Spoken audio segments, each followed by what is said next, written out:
Fencing project material calculation involves several steps. Start by measuring the yard, considering gates and existing structures to determine the dimensions for the fencing area.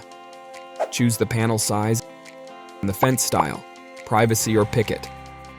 Divide each fence line into segments based on the length of panels chosen.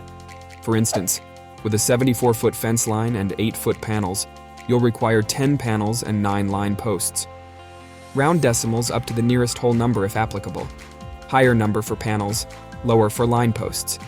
Calculating gate sections is different. Subtract gate width from total length, divide it by the panel width, and finally divide by 2 for each side. For instance, with a 180-foot fence and 10-foot gate, each side has 11 panels and 10 lines. Panel and line post quantity remains consistent irrespective of the position of the gate. Identify post types like end, corner, gate, and blank posts.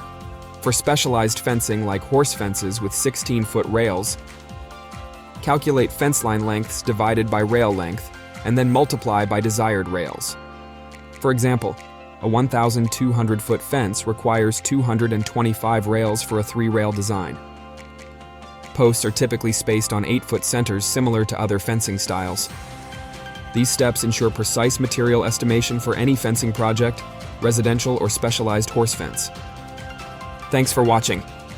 For other tutorials, check out our how-to page at wholesalefencing.com.